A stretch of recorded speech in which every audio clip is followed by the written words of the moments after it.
What is up, everyone? I hope you all are doing well. My name is Ishaan and welcome to the video. If you've been keeping up with the videos, then you know that I'm back on campus and classes started yesterday, but they are virtual for this week just so everyone can test negative at least twice before in-person classes start next week. So I've kind of just been stationed over here at my table for the most part, but man, after I recorded my last video on cold emailing, by the way, be sure to check that one out if you haven't already, because I am gonna reference that in today's video. But after I recorded that video, I really got to thinking, I can cold email people because I have a ton of experience that can really speak for itself, but how did I really land that first research experience when I didn't have anything prior to it? Which is why in today's video, I want to go deeper into how you can exactly do that, how you can reach out for potential job opportunities, research opportunities, and score your first research experience without having anything prior to it.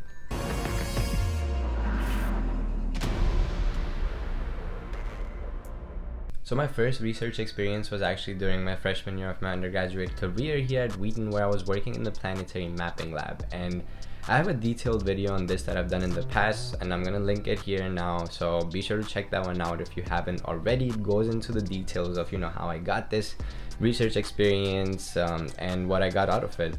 So that leads us into just a quick brief snapshot of how I got this. Was I built a connection with one of my professors over the first semester that I was here at Wheaton, and leading into the second semester I was able to ask him if he had any research opportunities in his lab. And there's many different routes that you can take in order to get that first research experience. So the first one I want to talk about is the connections route. That's exactly what I did. So you start off by building a connection with a professor that you are taking classes with, or you're about to take classes with, or a professor whose research really interests you, and you kind of just start building that relationship with them. You learn about them, you talk about your experiences with them, and this way, while you're building the relationship, you're also able to create a network that you can later tap into. Professors can be your biggest advocate, not just in your classrooms but even outside of it, to really help you tap into those experiential learning opportunities. And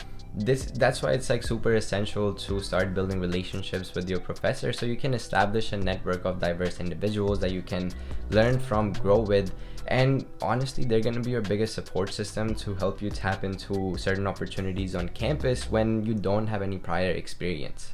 The second way that you can tap into potential opportunities without necessarily having any prior experience is through building a new connection and asking them for potential projects that they're doing that you can help out with.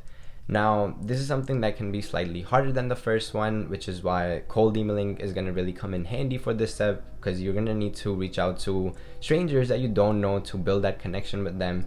Or perhaps you can tap into your relationships with your professors and ask them if they have any colleagues that are interested in the stuff that you do, and potentially your professor can also connect you with them.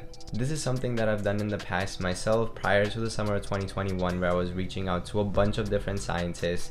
And there was this one scientist that I had set up a meeting with. It was only a 30-minute meeting, but after our initial introductions, going through how we got to where we are, and mostly digging into what really got the scientists really interested in the stuff that they're doing and what entails the day-to-day responsibilities, towards the end I asked her whether if she had any projects or any other future project ideas that she could come up with that I can potentially help with and work on to gain more experience. And that's exactly how my project for summer 2021 took shape. If this step seems intimidating or challenging, it's probably because you're reaching out to strangers and setting up meetings with them to ask for projects. But if you're someone who needs more help with that, then be sure to hit that subscribe button, because I'll definitely be sure to make a video on this and go into details as to how you can find the people to reach out to, how to properly email them for best responses, and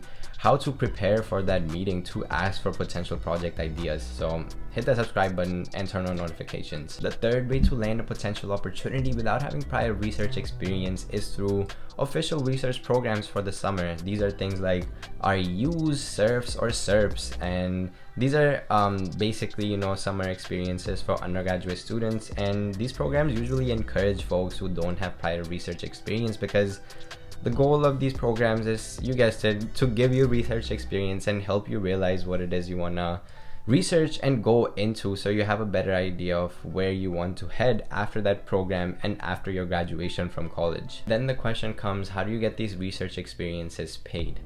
Now, if you're part of a REU, SERP or SERP, then you're in a pretty good position because most of these programs do pay a good competitive stipend for the summer period you're working with them. They give you room and board. So it has a lot of perks to be in an official internship or an official research program. But for someone like me who never really got that chance, I usually just had to secure funding from external sources.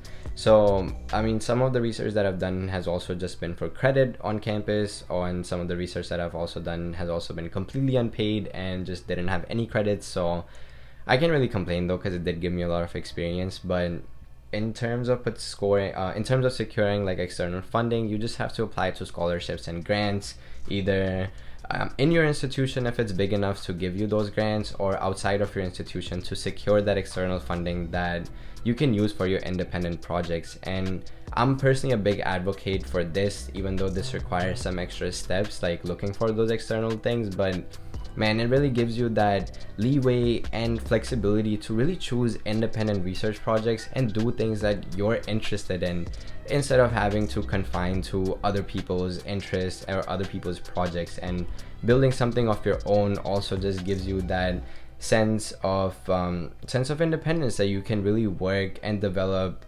and it really helps you develop your character as a scientist in a very different way than it would if you were just working under someone for their project.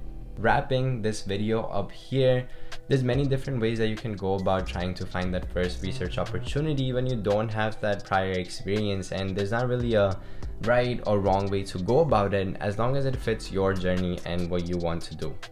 If you got something out of the video and found something helpful, be sure to smash that thumbs up button. And if you made it this far, thank you so much for tuning in. I appreciate you so much. And if you're new to the channel, consider hitting that subscribe button and turning on notifications, because I release 2 new videos every single week, and I will catch all of y'all in the next video.